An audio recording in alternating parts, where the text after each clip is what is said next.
warahmatullahi wabarakatuh. Perkenalkan, saya Basari Hasugian. Pada kesempatan ini saya akan menjelaskan jawaban dari ujian akhir semester mata kuliah basis data. Baik, pada soal nomor 1 saya diminta untuk membuat database bernama akademik dan membuat 3 tabel, yaitu tabel mahasiswa, mata kuliah, dan KRS. Pertama, saya membuat database akademik menggunakan perintah create database.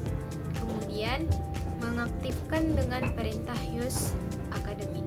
Selanjutnya saya membuat tabel mahasiswa yang terdiri dari field name, nama, tanggal lahir, program studi, dan semester. Pada tabel ini, field name dijadikan sebagai primary key karena setiap mahasiswa memiliki nomor induk yang berbeda, sehingga dapat digunakan sebagai identitas utama. Kemudian saya membuat tabel mata kuliah yang terdiri dari kode mata kuliah, nama mata kuliah, dan jumlah SKS.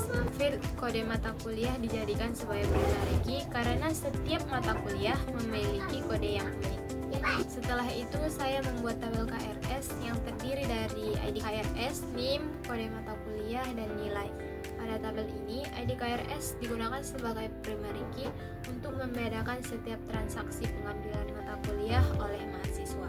Selanjutnya, pada soal nomor 2 dijelaskan bahwa terdapat kekurangan satu field pada tabel mahasiswa, yaitu field alamat.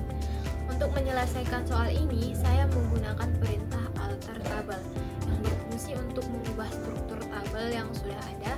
Kemudian saya menambahkan field alamat dengan tipe data varchar agar dapat menyimpan informasi alamat mahasiswa.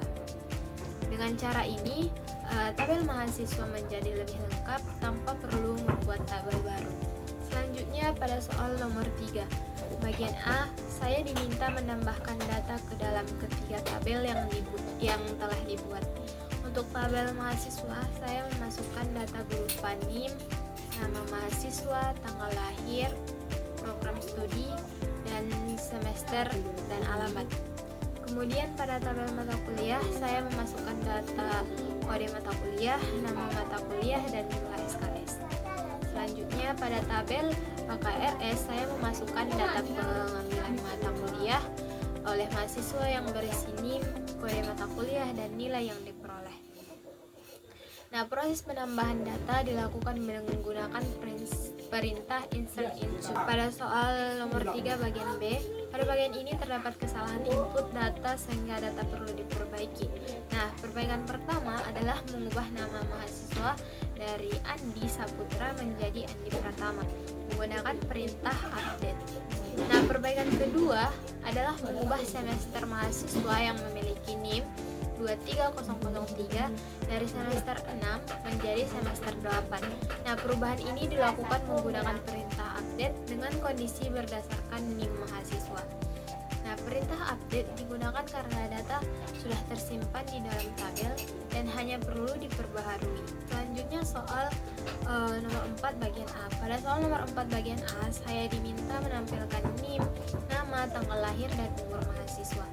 Untuk mendapatkan umur mahasiswa, saya menggunakan fungsi timestamp predict yang menghitung selisih tahun antara tanggal lahir dan tanggal saat ini. Nah, hasil query ini menampilkan informasi identitas mahasiswa beserta umur mereka secara otomatis. Selanjutnya soal nomor 4 bagian B. Pada bagian ini saya diminta menampilkan NIM, nama mahasiswa, nama mata kuliah, dan nilai. Karena data tersebut berasal dari beberapa tabel yang berbeda, saya menggunakan perintah join untuk menggabungkan tabel mahasiswa, tabel KRS, dan tabel mata kuliah. Dengan join, informasi mahasiswa dapat ditampilkan bersamaan dengan mata kuliah yang diambil serta nilai yang diperoleh. Terakhir, pada soal nomor 5. Pada soal nomor 5, saya diminta mengubah struktur tabel sehingga terdapat foreign key-nya. Field yang saya jadikan foreign key adalah field name dan kode mata kuliah. Pada tabel KRS, field name pada tabel KRS dihubungkan dengan field name pada tabel mahasiswa, sedangkan field kode mata kuliah pada tabel KRS dihubungkan dengan field kode mata kuliah pada tabel mata kuliah. Nah, tujuan penggunaan foreign key adalah untuk menjaga konsisten data dan membentuk relasi antar tabel dengan Dengan adanya forensik, data pada tabel KRS harus sesuai dengan data yang terdapat pada tabel mahasiswa dan tabel mata kuliah. Nah, berdasarkan seluruh pengerjaan soal, saya telah menerapkan konsep-konsep dasar basis data yang meliputi pembuatan database, pembuatan tabel, perubahan struktur tabel, penambahan data, perubahan data, pengambilan data menggunakan query select dan join, serta membuat relasi menggunakan primary key dan foreign key. Demikian penjelasan yang dapat saya sampaikan. Terima kasih atas